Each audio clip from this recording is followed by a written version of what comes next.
2 years ago, Karki made an amazing video about the strongest states of every Overwatch character. And it got me thinking about answering this question for Overwatch 2. So, let's take a look at the history of patches and see just how broken some of these characters have been. So without further ado, let's get into it.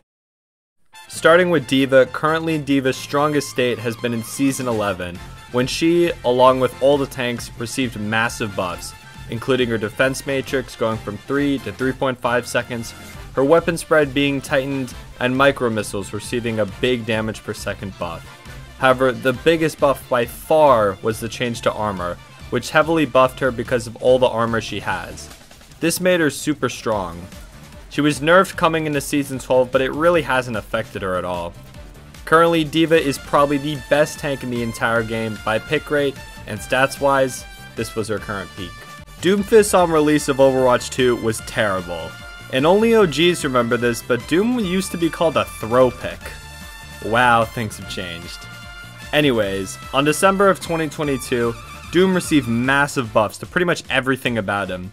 His rocket punch received a ton of changes, which I'll just show on screen, along with his block cooldown being reduced, the duration being increased, and it now requiring less damage to become empowered. On top of all this, his ult was also buffed, slowing enemies for longer and giving him empowered punch. This alone maybe would have been enough, but his passive, the best defense, was also buffed, giving him more overhealth and increasing the max you can have. If you played during this time, you will remember just how insane Doom was. And if you played support, I bet you remember these times very well. This period wouldn't last long though, as he was nerfed just 10 days later, bringing him back down to earth.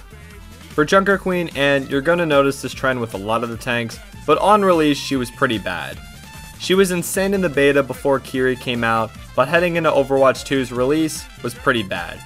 Buff after buff after buff, it was just never enough, until May of 2023 during the Season 4 mid-season patch where she would just be randomly giga-buffed. Her scattergun ammo was increased, along with Jagged Blade's projectile size being increased.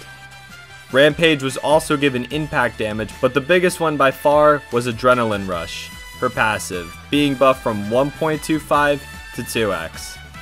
This JQ went from being the worst tank in the game to the best instantly, and ruled the game until the inevitable nerfs came in Season 5 on June 13th, but this brief period of JQ is some of the most fun I've ever had on tank.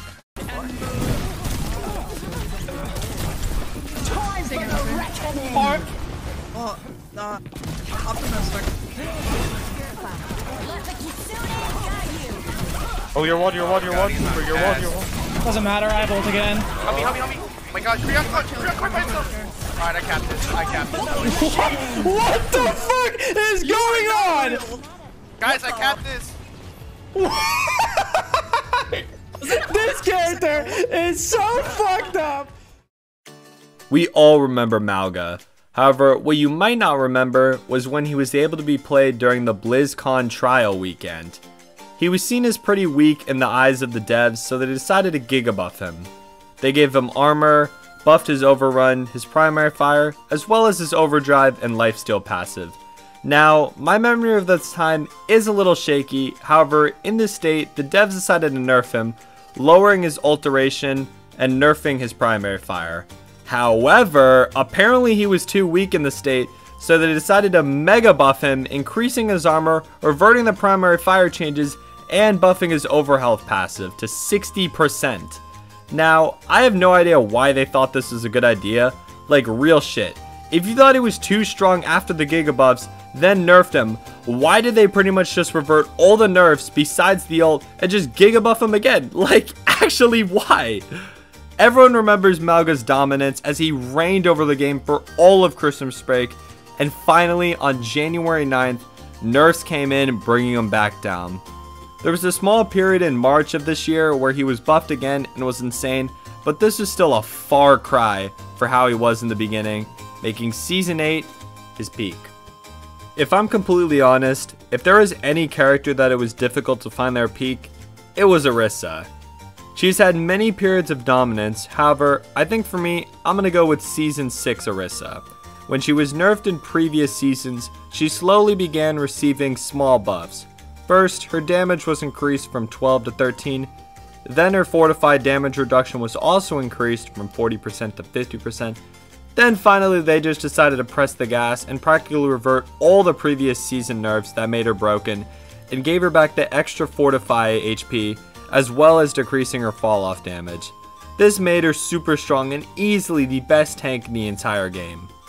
She was nerfed just a month later, which reworked her fortify cooldown, but overall increasing it by 0.5 seconds, as well as nerfing the HP given during fortify. Orisa is a menace, and any meta with her is a bad one, I'm just gonna be honest. W character though. Ramattra has always been a really solid pick, either being an A or B tier tank, unless he sees a Maug on the screen. Once going to comp after receiving his buffs, he was really strong, but what really showed Ram's strength was in Season 11 during the mid-season patch where all the tanks received big buffs. Ramattra was buffed to now have 300 armor when going into Nemesis form, as well as increasing his pummel damage, which let him kill squishies with one less punch, which was massive. Along with the armor changes made Ramattra insane, so insane in fact that just 3 days later he was emergency nerfed, increasing Nemesis's cooldown, lowering his HP, as well as his armor. It was a tough decision between this version or the Giga buffed one added to comp with his ult being as broken as it was back then, but I think the fact that he was nerfed so quickly pushed this version over the edge in my eyes. Ryan has not had the best time in Overwatch 2, however he has really only ever been buffed, mainly to his ult, barrier, and fire strike. Currently, Ryan is in his best state right now, after his last buff in the Season 11 with the great tank buffs. Ryan notably has a ton of armor, so the mega buff to armor really helps him out a lot, along with the charge buff finally allowing him to kill characters like Reaper. Ryan hasn't had the best time in Overwatch 2, but he's still a solid B tier character in current day. Hog is another character design that worked in 6v6, but not so much in 5v5. His ability to one-shot with ease made him insane. It took a small meta shift, but eventually, Hog began to take over the game in Season 2. Hog's dominance was insane, and if you played during this time, everyone remembers that every match was pretty much just Orisa vs Orisa, because if you played any other tank, the Hog was just gonna come in and just kill you. Hell, people played Hog into Orisa, who the fuck cares? During this time, Hog was in probably one of the strongest states a character in the tank role has been of all time. Luckily, the devs sent Hog to the farm in January of 2023, removing his one-shot and his damage in general. Sigma has been consistently a strong pick in the tank roster. He's never really been bad, but has also never been crazy broken or anything. He's had seasons where people put him in S tier, however, this is mainly due to the strength of the other tanks being changed. Buff-wise, his current strongest state would actually be right now, after receiving his one-shot combo back in Season 11. So, if you like Sigma, well, he's not the best right now, because ironically I would say this is probably his weakest state as well, because Dive is super strong, but he's still solid, and really always has been in poke comps. Winston's strongest state was back during Season 11, when he was buffed alongside the rest of the tanks.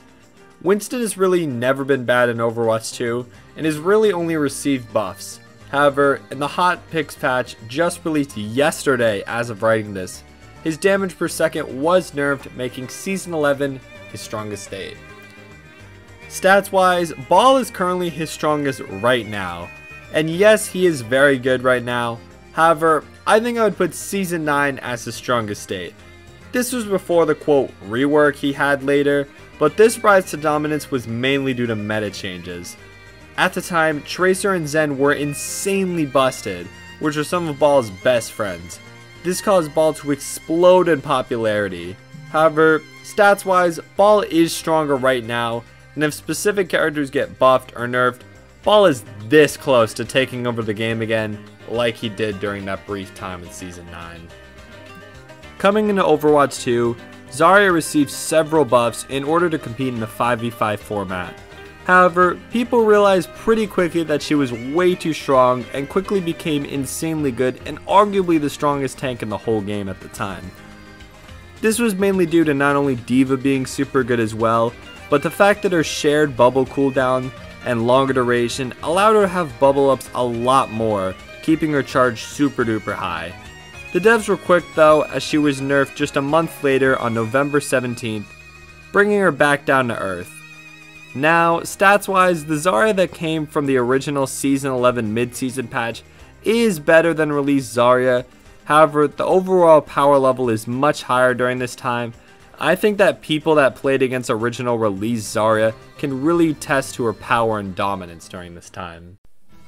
Ashe has been a solid DPS for all of Overwatch 2, and got a whole lot better in Season 9 when she not only had her HP buffed, but also the addition of the DPS passive heavily affecting hit scans. She peaked in strength in Season 11 when Bob received the tank passive. The big thing about this passive is the 25% headshot reduction. Since Bob stands still, this effectively gives Bob a 25% HP increase. Ashe has been dominant for a while, but did get hit with some nerfs in the recent hotfix patch, so this makes Season 11 her peak state. Coming into Overwatch 2, Bastion received a massive rework, however was overall pretty weak coming into the game. But once going to Season 9, Bastion received massive buffs, changing almost everything in his kit.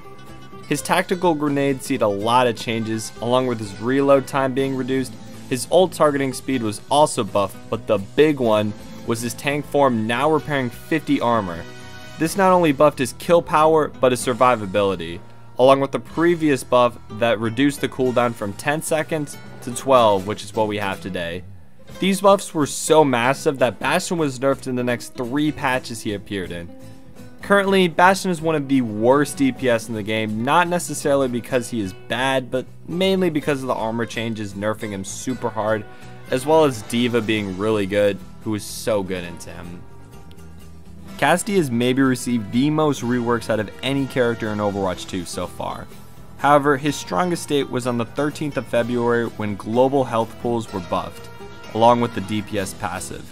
Hit scans across the board gained the most from the DPS passive, however Cassidy now also had 275 HP, which made him super tanky. People began to slowly realize that Cassidy had pretty much everything. He was a solid hit scan, was good at dueling, could survive a ton of things because of his role, which at the time had a 75% damage reduction, allowing him to survive a rip tire compared to the 50% it is today. Fan the Hammer was also super strong. Right clicking, rolling, then just right clicking again did absolutely monstrous damage to tanks. It took a bit for people to realize how good he was, but finally on June 20th, he was hit with another rework, as well as a few nerfs and a Deadeye buff. This version of Cassidy was still super strong, but the Fan the Hammer nerf hit like a hammer. No one. Damn.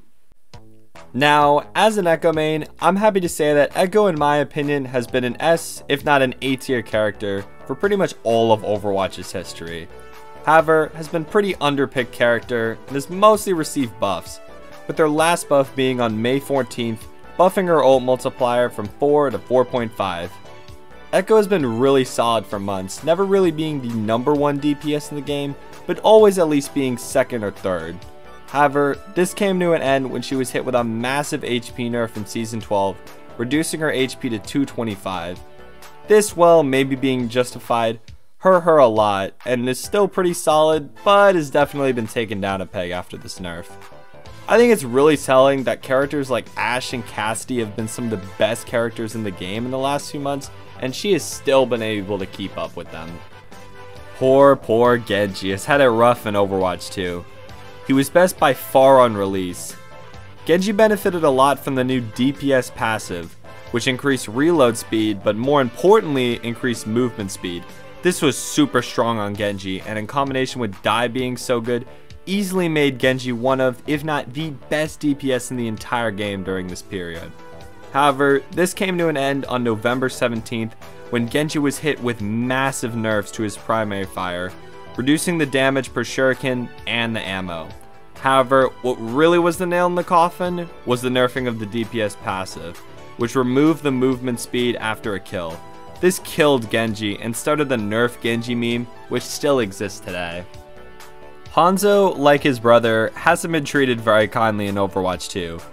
His strongest state was on the 7th of March 2023 when his lunge was randomly given a cooldown reduction, but he began picking up popularity and received a few nerfs that really didn't change him at all.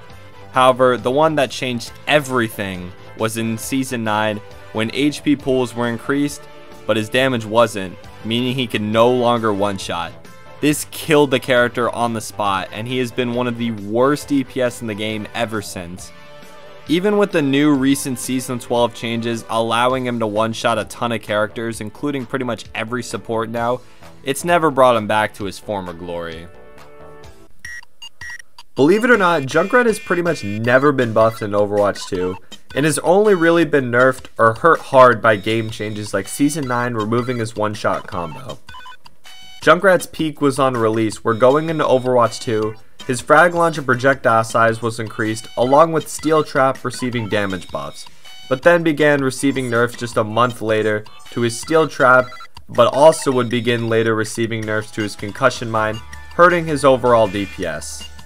Like Genji and Hanzo, Overwatch has not treated these heroes very well, and while he has received some buffs in recent days, he's currently one of the worst DPS in the game in his current state. Mei's peak strength was on October 10th of 2023, when her Deep Chill passive was removed, and they reverted her previous primary fire changes from the last few months. For the next several months, Mei began to become a pretty dominant pick in rush comps with characters like Ramattra and Ryan. She began receiving nerfs just 3 weeks later, nerfing is slow, though Mei was still a really good pick. However, what will really hurt her a lot were the Season 9 HP changes, notably changing a lot of breakpoints, with the biggest one being that she could no longer one-shot Tracer with her right click anymore. While she has mostly been buffed since Season 9, the new health pool changes affected her a lot and have caused her to receive a lot less playtime than she did before.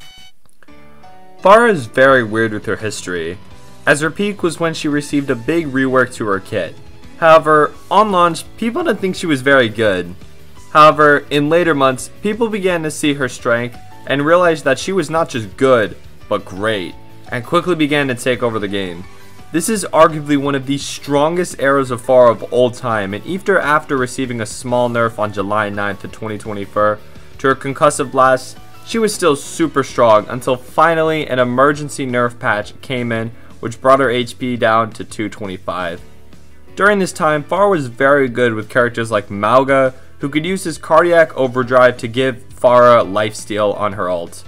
Lifeweaver was also good with her, as he could use his pull to also let her survive her ult. She was pretty much just a better version of Junkrat that could fly, take off angles, and easily escape thanks to her new movement. It's very telling that Pharah was super strong with Cassidy being as good as he was during this era, and it really just goes to show how great Pharah was during this, and even after all the nerfs she's gotten, she's still a super solid hero today.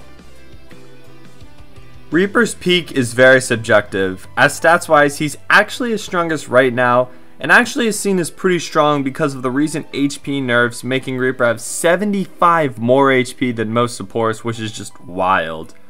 However, the changes to armor in Season 11 also really hurt him, as it makes him do 50% less damage to armor now. For the most part, he has been pretty bad throughout Overwatch 2, with his really only other peak being on release when Winston died was meta, and at the time, Reaper was not only a very good character into Winston, but he also was super good at using the pre-nerf Kitsune Rush, which just let him go fucking ham on the enemy team. For the most part, he's really only ever been buffed, and is actually quite strong right now, making 2024 his current peak. Since Overwatch added a 2 to the end of their name, Sojourn has been pretty infamously OP, with her peak being on release where she could one-shot with Railgun. However, it almost feels weird to say that this is her peak, because even after her Railgun was nerfed, this made it so now Mercy could just pocket her and she could just one-shot everyone. Now, spoiler, this isn't the only reason Mercy was super strong at this point, but Sojourn was a massive part. And for most of the game's history, she's either been an S tier or if not a high A tier character. For the longest time, high elo games were pretty much just decided on the server admin Sojourn player just dominating everyone and who could do it first. Only recently has she fallen and is now being pushed in a much better, more fun and healthy version of the character, much more focusing on consistent railguns and less lethal ones. Currently, she's pretty decent, not OP, but really fun to play. Poor Soldier has been pretty bad ever since the new armor changes, making Soldier do almost no damage to armor. Currently, he does 9 damage to armor, which is just laughable. Going back in time to July 11th though, his damage was increased to 17, along with his Helix rocket being buffed and Healing Field, receiving more healing per second. This on top of the buffs to his primary fire in a previous patch, which reduced the recoil and the number of shots it took to reach that maximum recoil. These changes made Soldier a super solid pick across all ranks. This period came to an end though next month in August, when his Helix rocket would be toned down as long as his ult cost being increased, making Season 5 his strongest state in 2024. Moving on to Sombra, she has had 2 periods of dominance, with one being on release and another that actually caused her to get emergency nerfed in a recent patch as of writing this just 2 days ago. However, I think I'm going to go with release Sombra. During this time, Dive with Tracer Sombra was probably the best comp in the entire game. This was before her rework where she had the passive that made her do 40% more damage to hacked targets. She was easily able to mow down all squishies and also had EMP, which was arguably the 2nd or 3rd best ult in the entire game.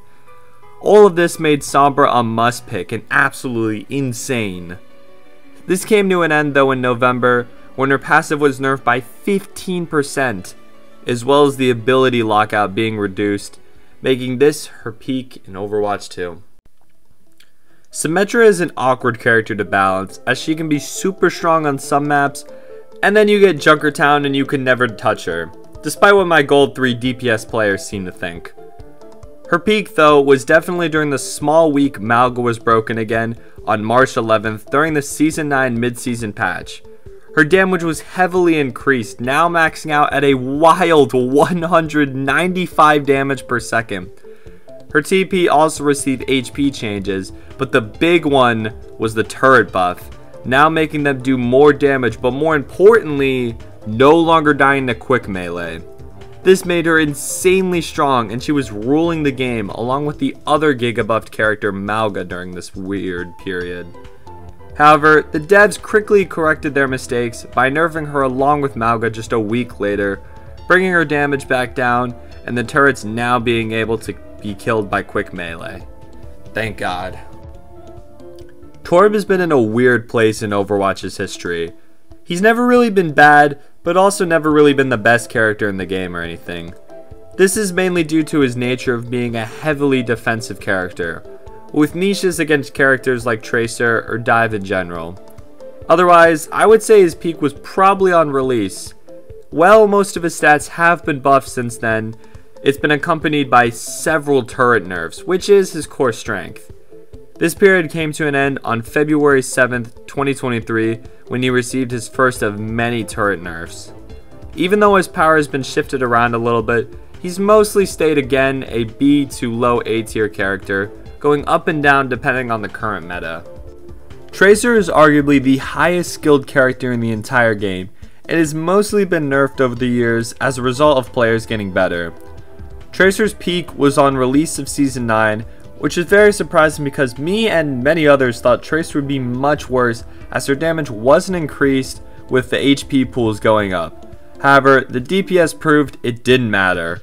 Currently, Tracer is still the best marker of the DPS passive in the entire game, and even with all the nerfs, with the first one coming just a week later after the release of Season 9 on February 21st, she's still the best character in the game and dominates with characters like Ball, Winston, and Sombra. Venture is a character that is a somewhat recent addition to the game and has really only ever been nerfed. Their strongest state was during the brief weekend where they are available to play before nerfs later came into their ult, primary fire, drill dash, and clobber. In my opinion, Venture is still a very strong character right now, and I currently believe is one of the best DPS in the entire game and most slept on characters in Overwatch. Poor Venture though. Honestly, I feel like if they just got a skin, then people would actually play them. To be fair though, I think the main reason is people just can't appreciate the variety of skins that they have. I mean, come on bro, just look at this blue. Widow's strongest state was on release of Overwatch 2. When going into the game, her HP was buffed from 175 to 200. This period ended when about 4 months later, after several complaints, her HP was nerfed back down to 175 from 200. Now, what I do want to say is that release was her best, but her peak was definitely in Season 3. This is because at the time, we still had map pools, and during that specific months, several of the maps were sniper maps, making Widow even stronger. This is what caused her to get that HP nerf and remove map pools from the game. Pretty crazy that just one character influenced the game so much that the devs were forced to remove a fundamental part of the game, just for one hero. Ana has been a super strong character throughout all of Overwatch 2, with her peak being on December 15th of 2022, when her biotic rifle would see a damage buff, and her grenade also getting a duration buff. These two changes were massive, especially the biotic rifle one, now allowing Ana to 2-shot a Tracer and 3-shot a Cassidy. This period would end on February 7th of 2023, when the duration of nade would be reduced by half a second. In later months, Ana would begin receiving a ton of nerfs, all of these being very sizable changes, but it really never stopped Ana's dominance throughout the game, even with Kiriko. And even today, Ana is still a super strong character in current day. Bap is a character that has been pretty much broken since the start of Overwatch, which is crazy because he's pretty much been only buffed in Overwatch 2, with damage and healing changes coming into the game. However, the devs felt he needed more buffs to his immortality field and buffed it not just once, but twice. Finally, he began receiving nerfs on May 9th of 2023, with the first coming to his regenerative burst, with several more coming in later months. For how strong Bap has been in Overwatch 2, it's crazy that he's really barely been changed. He's either been the best support in the game, or number 2, and the only reason his spot in that category changes is because of the characters changing in balance. Bap is nuts, and I'm looking at all these people that told me I was crazy for putting Bap as high as I did in my last ranking. Illari has been a staple in poke comps since her addition in Season 6 of Overwatch 2, with her peak being on release before she began receiving nerfs on August 24th to her Pylon and Captive Sun, lowering the Pylon's HP and healing, as well as the Captive Sun duration being decreased. Pre-nerf Illari, while not an easy character to play, was pretty insane considering how even after these nerfs she was probably the best support in the entire game and has had multiple peaks in dominance since this state, being in a significantly weaker state than she was on release. Juno is the newest character added to the game, and at the time of this being written, is in her strongest state right now. After receiving nerfs coming into the game after the trial weekend, she was buffed in a hotfix patch and then buffed again in another hotfix patch shortly after, with this patch buffing her fire rate back up with small number nerfs that are still higher than the ones from the trial which they believe were too strong. Currently, Juno is very strong, and if you want to have some fun with the new character, I would say now is your best bet. She's pretty good right now, especially with D.Va. Kiriko is very hard to rank because she's been so good throughout Overwatch 2. Unlike Sojourn, who has finally been brought down from S tier, Kiri has pretty much lived there throughout the entire game's life. She's received multiple number changes, all of which never being enough to bring her down. I feel like it's a no-brainer that released Kiriko is the best version of her. To put this into context, this was for all the nerfs that she's received over the years, with the big one being Kitsune Rush, which used to increase movement speed by 50% instead of today's 30%. And the wild one was the cooldown rate, being reduced from 3 times to 2 times. This is even more crazy when you consider that Kitsune Rush is arguably still the best ult in the entire game, even with all these nerfs. Not to mention that her old 3x multiplier on her right click. Kiriko has been so good for so long, I feel like it's hard for people to even imagine her ever being bad, especially with Suzu. Lifeweaver is notable for arguably being the worst a character has been on release. He was so bad in fact that it took 3 different patches, all of which giga-buffing him to finally make him not an F tier character. 3 patches! And these were not small buffs either. These included primary fire buffs, ult buffs, healing buffs, ammo buffs, life grip buffs, pedal platform buffs. They even gave him shield health. Even though Lifeweaver wasn't the best support in the game after these 3 patches, he was pretty solid and provided a lot of healing value-wise. Even though Lifeweaver wasn't the best support in the game after these 3 patches, he was pretty solid and provided a lot of value healing-wise for how little skill he took. So finally, the devs walked it back on Halloween in 2023, nerfing his healing, ammo, and life grip. Currently, Lifeweaver is terrible, and pretty much always has been the worst support in the game, mainly due to his design pretty much forcing him to stay bad with the way he is. But hey, at least he's super fun to play, especially if you're cooked off the Za and trying to drop to Diamond 2. Lucio throughout all of Overwatch's history has always been a really strong character, and been a staple in several comps in Overwatch 2. He's gone mostly unchanged until Season 9 where global HP pools were changed, notably coming with a big buff to his Boop. Because the tank passive, Boop had pretty much been useless on tanks. However, they finally decided to buff it, though they might have went a little too far, as Lucio, who was already really good, became the best support in the entire game. He was so strong that the tank passive had to be buffed pretty much just because of Boop. This period came to an end on February 21st of 2024 when his projectile size of his primary fire was reduced, making it harder to hit shots. Even though to this day, Lucio was still an S tier character in Overwatch 2, I still have a blast playing him, and personally I find him to be one of the most healthy supports in the entire game. Mercy has had one of the most interesting histories in Overwatch of all time. Going into Overwatch 2, she got some nice changes to her movement, but for the most part remained as an average character. That was until December 6th, when she received a massive buff to her blaster, not only buffing the swap speed, but also giving her 5 extra ammo. Oh, and Sojourn was added to the game. During this time, a Mercy pocketed Sojourn pretty much ran the lobby. People began to also realize that with the 5v5 format, she was also good in other areas, but was mainly known for letting Sojourn be able to one-shot. Mercy's Soj would be dominant for months until Mercy received a massive nerf to her Guardian Angel, increasing the cooldown but giving her a rework to her staff healing, which buffed her healing overall and made her much tankier thanks to her new sympathetic recovery passive. While this was reverted, the game changes overall ended her strongest period, making December of 2022 her best state.